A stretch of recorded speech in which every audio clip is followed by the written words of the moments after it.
हेर्नु है, यो हामीले होम एक्सर्साइज गर्दा होस् या जिम होस्, यो चाहिँ बारबेलमा चाहिँ हामीले हाल्नु पर्दाखेरिमा बाइसेप कति तरिकाले हाल्नुपर्छ है त। हामीले एउटा वायर हाल्नु पऱ्यो होइन, एउटा टक्क सेन्टरमा यो सोल्जर बराबर सिधा होस् होइन। अर्को चाहिँ यस्तो क्लोजमा है, तिनटै आवश्यक पर्छ है। यो एउटा क्लोजमा भयो होइन, 1 2 3 होइन।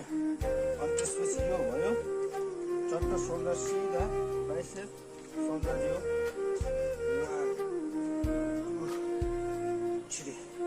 एउटा फेरि वाइडमा हामीले टाढा होइन, टाढा 1 2 3।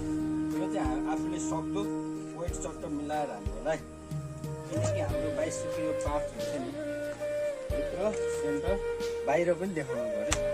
भित्र मात्रै देखाएर भएन, बाहिर मात्रै देखाएर सबैलाई इम्पोर्टेन्ट पऱ्यो है। त्यसमा चाहिँ मस्ट ध्यान दिनु है।